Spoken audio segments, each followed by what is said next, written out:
On va rentrer dans la deuxième session de cette journée intitulée Prise en charge du pied diabétique, animée par Dr Kangambega et deux infirmières de son service.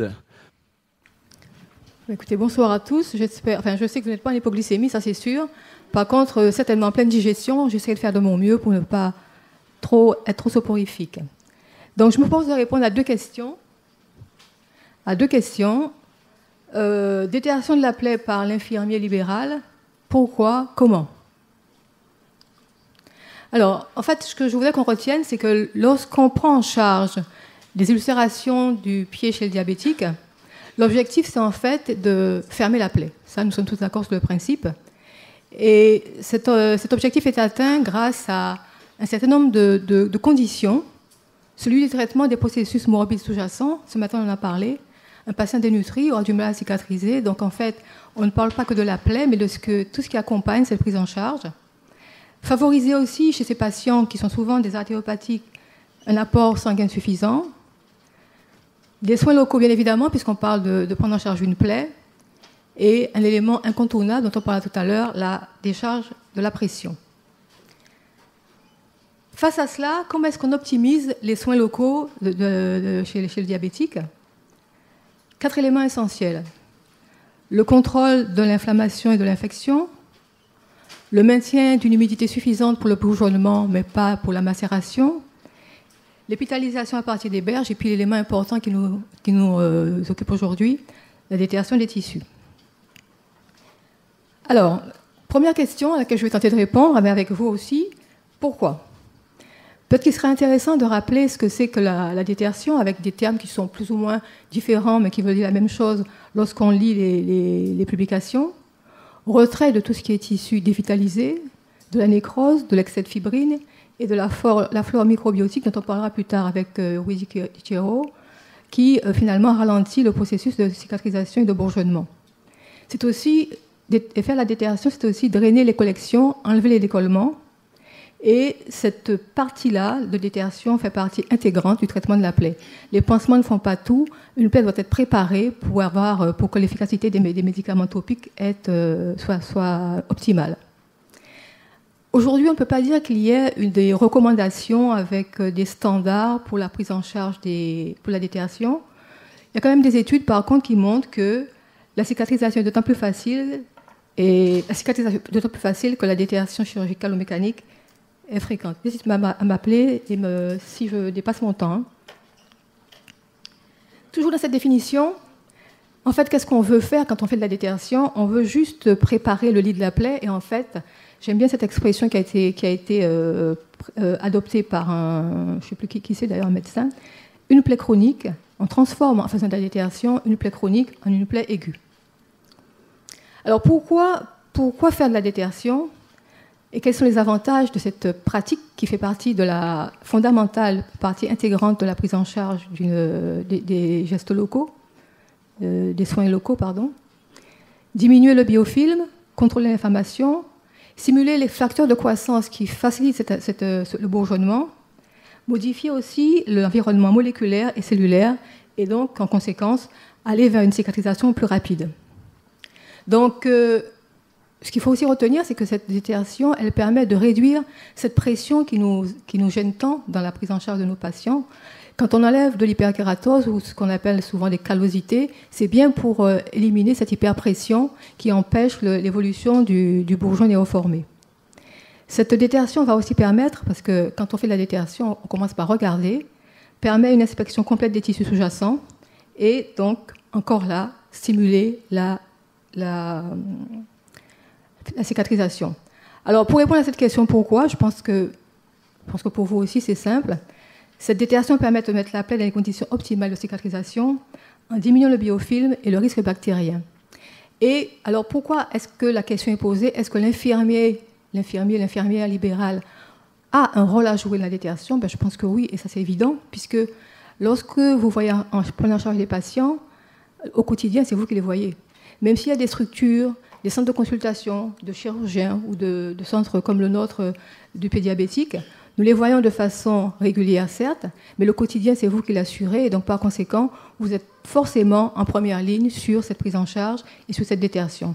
Donc la question pourquoi, ma réponse, mais elle n'est peut-être pas forcément univoque, ma réponse c'est permettre de mettre en place les conditions idéales et optimales pour cicatriser, mais certainement l'infirmier a un rôle fondamental à jouer dans ce cadre-là. Déterration des plaies, deuxième question, comment? Et j'ai rajouté jusqu'où, puisque c'est sur cet aspect-là qu'il y a beaucoup de choses, pas forcément contradictoires, mais différentes qui sont dites. Alors comment? D'abord, en utilisant les techniques qui sont mises à notre disposition aujourd'hui pour faire de la détertion. Et ces techniques, on le sait, elles peuvent être chirurgicales ou médicales. Et ce qui est important, au-delà de la connaissance de ces techniques, c'est de faire un choix cohérent et un choix qui intègre le schéma de prise en charge globale du patient. On n'a pas cessé de dire ce matin que le patient devait être pris en charge dans sa globalité. Il n'est pas question de se dire on fait un beau pansement, on a de bons choix de pansement, et qu'on oublie que finalement ce patient peut être dénutri, donc avoir un facteur de ralentissement de sa cicatrisation. On sait bien que l'évolution d'une plaie n'est pas linéaire, qu'il y a plein de facteurs qui peuvent intervenir alors que nous pensons faire correctement les choses, des facteurs qui interviennent et qui peuvent modifier l'évolution vers la cicatrisation. Donc, intégrer toujours cette démarche dans un schéma de prise en charge global et tenir compte des indices qui vous permettent de connaître l'évolution de la plaie. Je ne présenterai pas de façon exhaustive toutes les techniques de détection. Le focus aujourd'hui et la commande qui m'a été passée par Willy Chiero, c'est plutôt de parler de la détection dite mécanique. Donc, vous savez qu'il y a une détection mécanique qui est celle-là qui va nous concerner aujourd'hui. Détection chirurgicale, autolytique, la lavothérapie, l'hydrogène, les ultrasons, l'irrigation. Ce matin, j'ai entendu une infirmière parler du miel, mais le miel est souvent utilisé, et bien avant Jésus-Christ, dans la détection des plaies. Donc, tout ça, je les cite juste, mais ça ne fera pas l'objet d'une communication aujourd'hui. Alors, pour nous, en diabétologie, la technique standard de référence dans les ulcérations du pied diabétique, c'est le débridement mécanique et local. J'aurais dû mettre mécanique, excusez-moi, je n'ai pas corrigé. Mécanique régulier et local, qui fait appel au bistouri, aux ciseaux et aux pinces. Et en fait, si c'est le standard, ce n'est pas forcément toujours qu'on peut l'utiliser. Et dans certaines situations, on peut amener à utiliser les autres techniques, en tout cas celles qui sont utilisables en libéral en particulier. La détertion autolytique, ça peut être aussi une méthode qu'on va utiliser pour passer après la main à une structure spécialisée qui peut faire de la mécanique ou peut-être de la chirurgicale. En particulier, tout ce qui est hydrothérapie, ce n'est pas fait tellement dans nos structures. C'est souvent fait en chirurgie au bloc opératoire. La lavothérapie n'est pas tellement une pratique répandue chez nous, c'est extrêmement onéreux, mais ce sont des méthodes de détertion qui pourraient être utilisées en ambulatoire. Et puis, les autres techniques, comme je viens de le dire, en particulier la détertion autolytique, peut être utilisée lorsque la détertion mécanique pose problème, et en particulier quand on a un patient extrêmement algique.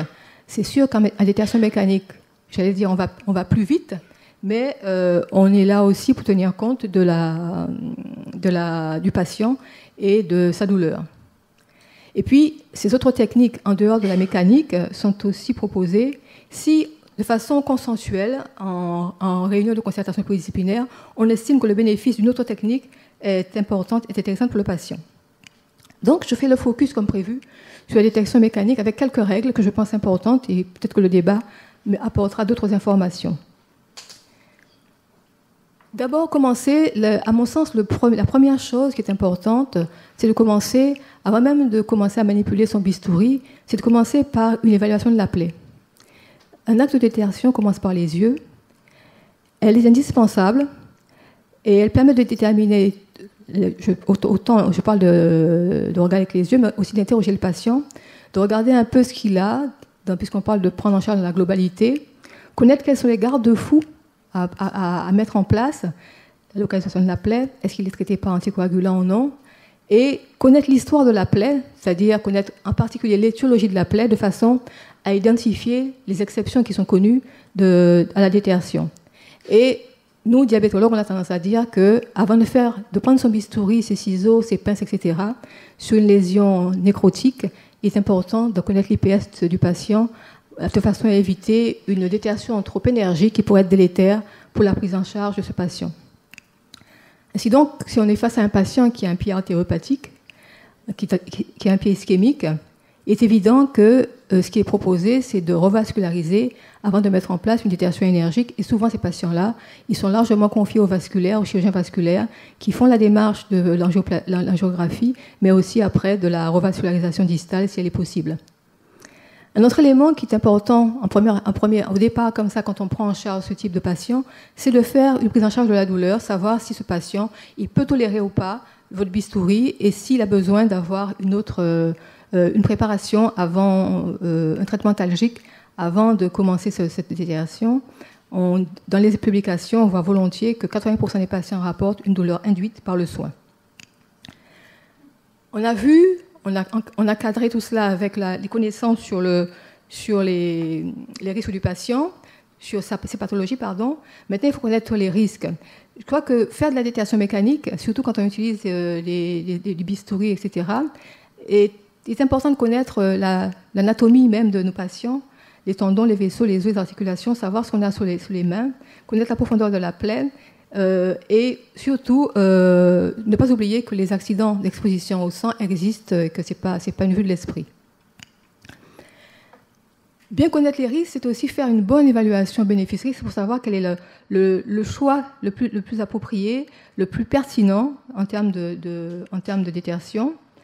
Et à ce moment-là, il s'agira de dire si les conditions de réalisation en libéral au domicile sont possibles, ou si elles relèvent davantage du domicile, et quelquefois elles peuvent relever aussi, en fonction de l'importance de l'infection en particulier, d'un geste opératoire au bloc. Connaître aussi les risques, c'est connaître les pathologies du patient. Je le répète, il est diabétique, il n'est pas, il est paraplégique, il est immunodéprimé.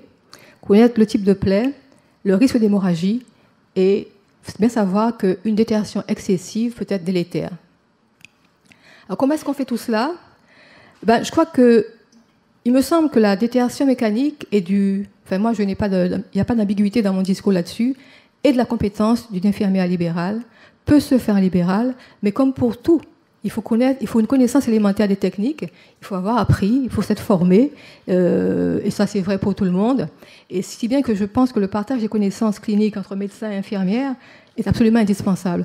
C'est pas toujours facile de travailler en équipe parce que les conditions ne sont pas forcément faciles à réunir, mais je crois que le meilleur moyen de prendre en charge de façon optimale et efficace nos patients, c'est vraiment qu'il y ait une bonne communication, et quand elle n'est pas bonne, il faut qu'on l'améliore de jour en jour, mais c'est ça qui fait le socle le plus solide pour la prise en charge des patients. Et ces formations peuvent relever de formations comme celles qu'on fait aujourd'hui, mais de formations aussi sur le terrain. Alors, troisième élément dans les quelques principes que je voulais vous présenter, c'est d'utiliser un matériel adapté. Des pinces en métal sont préférables aux grosses pinces en plastique qu'on nous donne dans les boîtes à outils. Le bistouri, vous voyez que là, j'ai présenté 3 types de bistouri. On utilise plus volontiers les bistouris, les 11, mais les dermatos sont là, ils me diront s'ils font comme ça, pour percer. Le bistouri 15 pour couper finement, et quand on est au 23, c'est pour faire vraiment tailler largement dans la nécrose. Des curettes qui peuvent être des curettes rondes aussi, qui permet un geste plus sûr et moins de risque d'accident. Nous, on a du mal à les avoir à l'hôpital. Quand on est heureux, mais ça ne dure pas très longtemps. Et puis des ciseaux, bien évidemment. 4e élément de cette détertion mécanique que je crois être de votre compétence, c'est de la formation, je le répète, la collaboration. Et puis, des questions peuvent être posées. Il s'agit d'un acte qui est quand même très long. Lorsque vous prenez en charge un patient pour la première fois qui a une couche d'hyperkératose épaisse comme ça, avec en dessous une lésion sous-hyperkératosique, quand il s'agit de faire de la détertion, on ne peut pas faire ça de façon agressive et bâcler le geste. Et donc, c'est un geste qui est chronophage. Et forcément, on se pose la question de connaître la cotation qui est utilisée dans ce genre de situation. Et aujourd'hui, sauf erreur de ma part, il n'y a pas de cotation pour ce genre de geste. Or, il est absolument incontournable dans la prise en charge au quotidien de vos patients. Et donc, les questions, c'est la détertion d'une plaque de nécrose ou de l'hyperkératose, est-elle de la compétence de l'infirmière ? Pour moi, la réponse est oui. Les questions qui se posent aussi dans certains articles, c'est de savoir à partir de combien de centimètres de profondeur d'une plaie on estime que l'infirmière doit intervenir ou l'infirmier doit intervenir. Ces questions-là n'ont pas tellement de réponse, peut-être que les chirurgiens nous le diront. Et est-ce que le bistouri est un instrument exclusivement chirurgical? Là, je rapporte les questions que j'ai trouvées dans les publications. Il me semble que non. Et là aussi, ça sera peut-être l'objet de la discussion tout à l'heure. Ce que je pense qui encadre, qui me permet de dire avec beaucoup de, j'allais dire, d'assurance, entre guillemets, le fait que l'infirmière est en première ligne sur ce type de technique, c'est que le Code de la santé publique, quand même, encadre les choses. On dit bien que les infirmiers sont tenus de soigner selon l'état des connaissances et l'évolution des sciences et des techniques. Aujourd'hui, on sait que la détection mécanique est fondamentale, incontournable dans la prise en charge de ces patients. Comment est-ce qu'on pourrait dire qu'une infirmière ne doit pas le faire? Le débridement, il est indispensable. Donc, c'est à vous aussi de le faire. L'autre élément qu'on retrouve aussi dans ces textes, c'est que tout soignant doit connaître les gestes élémentaires de détection manuelle. C'est-à-dire donc en clair que c'est un geste qui est de la compétence des infirmières, et si certains ne veulent pas, j'ai toujours tendance à dire infirmière, c'est pas très bien, infirmier, puisqu'il y a des hommes, je suis désolée pour les hommes, on a tendance à être un petit peu, bon, passons. Tout ça pour dire que finalement, peut-être qu'il faudrait qu'ensemble on travaille, quand je dis nous, pas nous en Guadeloupe uniquement, mais ça serait important qu'on réfléchisse, puisque nous sommes convaincus que ce geste est important, et on ne peut pas faire l'impasse de la détection au quotidien. Pour conclure, c'est bon, je suis le dernier temps, pour conclure, je dirais que plusieurs messages à retenir.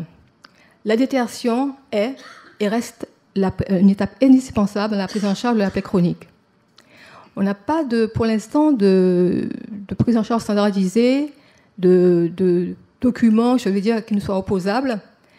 Mais ce qu'il faut retenir et qui me semble fondamental, c'est qu'il faut adapter la détection que l'on propose à chaque situation.